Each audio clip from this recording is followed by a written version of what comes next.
Bu voqeani eshitib avvaliga sira ishonmadim. Bu keksa chol meni boplab laqillatdi deb o'yladim.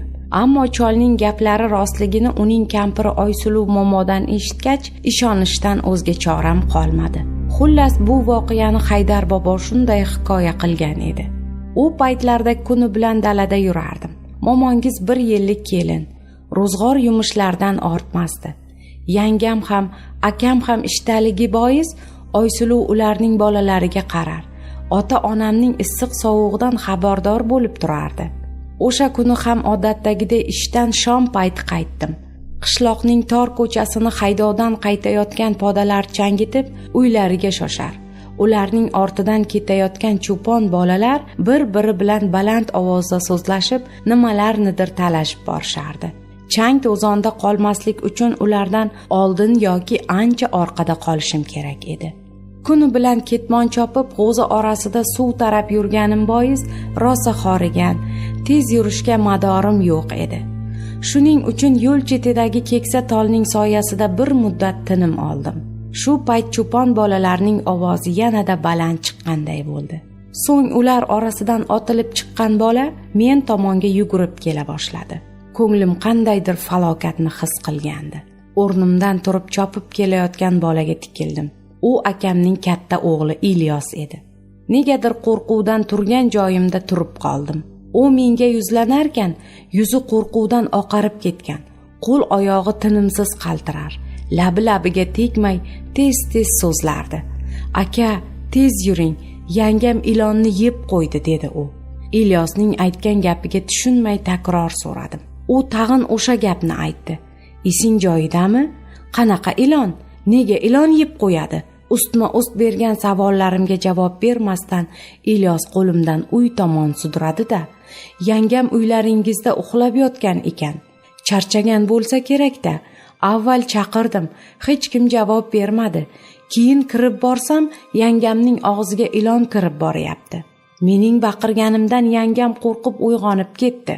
O'rnidan turayotganda yutundimi yo boshqa sababdanmi bilmayman, ilon ichiga kirib ketdi", dedi. "O'z ko'zing bilan ko'rdingmi? Balki boshqa narsadir yoki ko'zingga ko'ringandir. Nimaga ishonmaysizlar?" deb zorlandi Ilyos. "O'zim ko'rdim-ku. Ana yangamning o'zi ham ichimda bir narsa bor deb qayt qilib yotibdi. Mazasi yo'q." Ilyosning keyingi gaplaridan battar xavotirim oshdi. Ayni damda gap nimada ekanini tushuna olmay chalkashib ketdim. Uyga yetib borguncha xayolim ming bir ko'chaga kirib chiqdi. Nihoyat hovlimizning adog'idan aylanib o'tgan ko'chaga burildim-u, darvozaxonaga yetib borishga ham sabrim chidamay, paxsa devordan oshib tushdim. Molxona tomondan uyga yaqinlashib borarkanman, Oysuluvning dahshat bilan o'qchayotgani va uning boshida parvona bo'lib turgan onamning zorlanishi eshitildi. Onam Oysuluvni qo'lidan tutib turar. Otam esa ne qilishini bilmay u yoqdan bu yoqqa borib kelardi. Otam meni ko'rishi bilan, "Hozir akang Hamsayaning uyiga o'tdi. Tez bo'l, Toshtemirning mashinasi bilan kelinni kasalxonaga olib borish kerak. Uydan pul ol, ust-boshingga qara", dedi. Otamning gapi tugamasdan mashina signali chalindi. O'qchayverib holdan toygan Oysuluv mashinada biroz o'ziga kelganday bo'ldi. Undan nima bo'lganini so'ragan edim. Bugun rosa charchab toshday qotib uxlabman. Bir mahal og'zimga sovuq narsa kirganday bo'ldi. Tushmi, o'ngmi ajrata olmadim. U sekin sirpanib oshqozonim tomon boraverdi. Men qo'rqinchli tush ko'rayotganday uyg'ona olmasdim. Bir mahal Ilyosning baqirgan ovozidan uyg'onib ketdim. Shundagina bu dahshat o'ngimda bo'lganini bildim. Ishonmaysiz, oshqozonimda bir narsa bor. Yo'g'on arqonga o'xshaydi. O'qchiganimda shunday buralib og'riq beryaptiki, u yana tinimsiz o'qchiy boshladi va shifoxonaga yetib borgunimizcha tinmadi. Oysuluvning og'zidan tupuk ham chiqmay qolgan. Ammo dahshat bilan o'qchirdi. U zamonlarda hozirgiday shifokorlar, texnika qayerda? Shifoxona deganimiz ham g'aribgina kulba edi. Doktorlari ham shunga yarasha. Ular Oysuluvni xonaga olib kirishgach, gap nimada ekanini eshitib, hayratdan yoqa ushlashdi.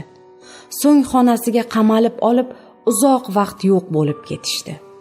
Nihoyat doktorlar Oysuluvni tekshirib ko'rish uchun boshqa bir xonaga olib o'tdi.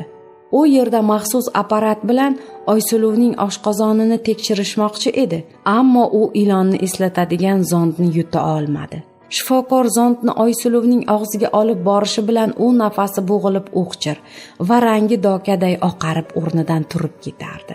Bir payt shifokorlardan biri bundan naf chiqmasligini, nima bo'lgan taqdirda ham uning dardi aniq bo'lmaguncha shu yerda qolishi kerakligini aytdi. Xullas, onam ikkimiz o'sha tunni shifoxonaning yo'lagida o'tkazdik. Oysuluv esa tinchlantiruvchi ukoldan so'ng uxlab qolgandi. U tongda o'zini biroz o'nglab uyg'ondi. Go'yoki uni endi hech narsa bezovta qilmayotgandi.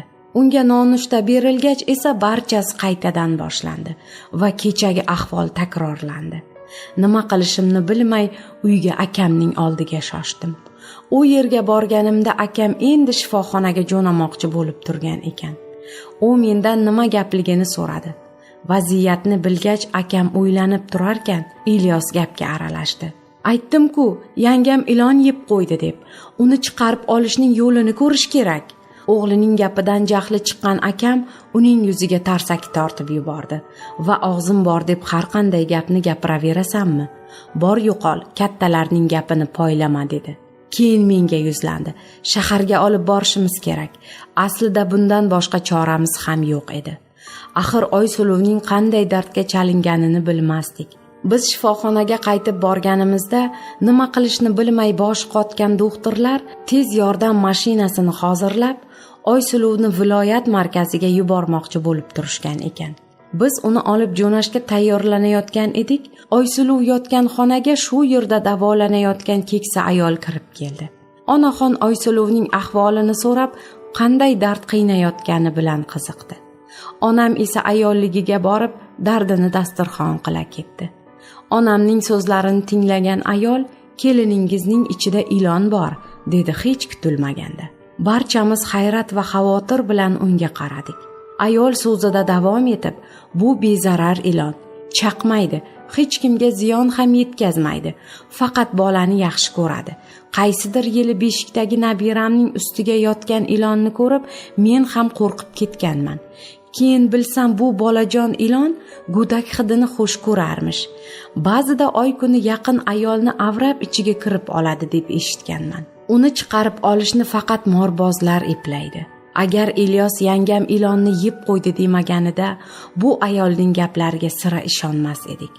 Ularning har ikkisi aytgan gaplar bir-birini to'ldirib, bizni ishonishga majbur etardi. Onam esa ayol gapini to'xtatishi bilan, "Egachijon, morbozni qayerdan topsa bo'ladi? Hozir borib olib kelardik" dedi. Ammo ayol yelka qisib qoshini uchirdi-da, "Bilmadim. Hozirgi zamonda morboz ham tanqis, bunaqa ilon ham. Lekin so'rab surishtirib topsa bo'ladi" dedi. Endi qayerdan qanday bo'lmasin morboz topishimiz lozim edi. Aks holda ochlik va bu dahshatli o'qitishlardan so'ng Oysuluvning ahvoli yanada ayanchli tus olishi hech gap emasdi. Xullas, akam ikkimiz ko'chada duch kelgan odamdan birorta morboz haqida bilish-bilmasligini so'rab, ikki tomonga qarab ketdik. Nihoyat ertasi kuni olis tog'li qishloqda yashovchi morbozning daragini topib, uni uyga olib keldik.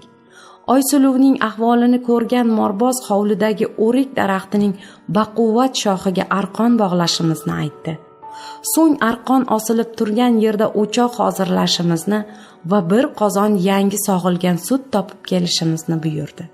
Biz shosha-pisha u nima desa so'zsiz bajardik. Morboz esa bizga yangi ko'rsatmalar berib turardi. Biz daraxt tagida tosh o'choq qalab, unga bir qozon sut keltirib qo'ydik. So'ng Oysuluvni chaqirib, uning oyoqlarini boyagi arqonga bog'ladik. Arqon uzilib ketishining oldini olib va unga dalda bo'lib akam ikkimiz oyog'idan osilib turgan Oysuluvning yelkasidan tutib turardik. Morboz esa shoshilmasdan o'choqqa o'tin qalab o't yoqdi. Olov taftida sut qaynay boshladi. "Qo'rqma qizim, bu ilon zararsiz, shunchaki bolani yaxshi ko'radi. Og'zingni katta ochib chuqur-chuqur nafas ol", dedi morboz shifoxonadagi ayolning so'zlarini takrorlab. Uning aytishicha, 2 kundan buyon Oysuluvga qo'shilib och yotgan ilonga sutning hidi borgach, yemak axtarib o'rnidan tashqariga chiqar ekan. Shunday bo'ldi ham. Bir payt Oysuluvning katta ochilib turgan og'zidan qop-qora narsa paydo bo'ldi. Morboz esa chaqqonlik bilan uning boshidan tutib tortib oldi. 2 qarich keladigan ilon Morbozning qo'lida tipirchilarkan, Oysuluvning rangiga qon yugurdi. Hamro bobo hikoyasini tugatar ekan, hozir bu kabi ilonlar yo'qligini ta'kidladi va shunday dedi: "O'shanday ilonlar rostdan ham bolalarni yaxshi ko'radi. O'g'limiz tug'ilgach, o'sha ilon tez-tez uning beshigida kulcha bo'lib yotib olardi. Ammo hech kimga ziyoni tegmasdi. Yillar o'tib to'ng'ich o'g'lim Morboz bo'ldi. O'shandan buyon Morbozni ilonning o'zi tanlar ekan deb o'ylayman."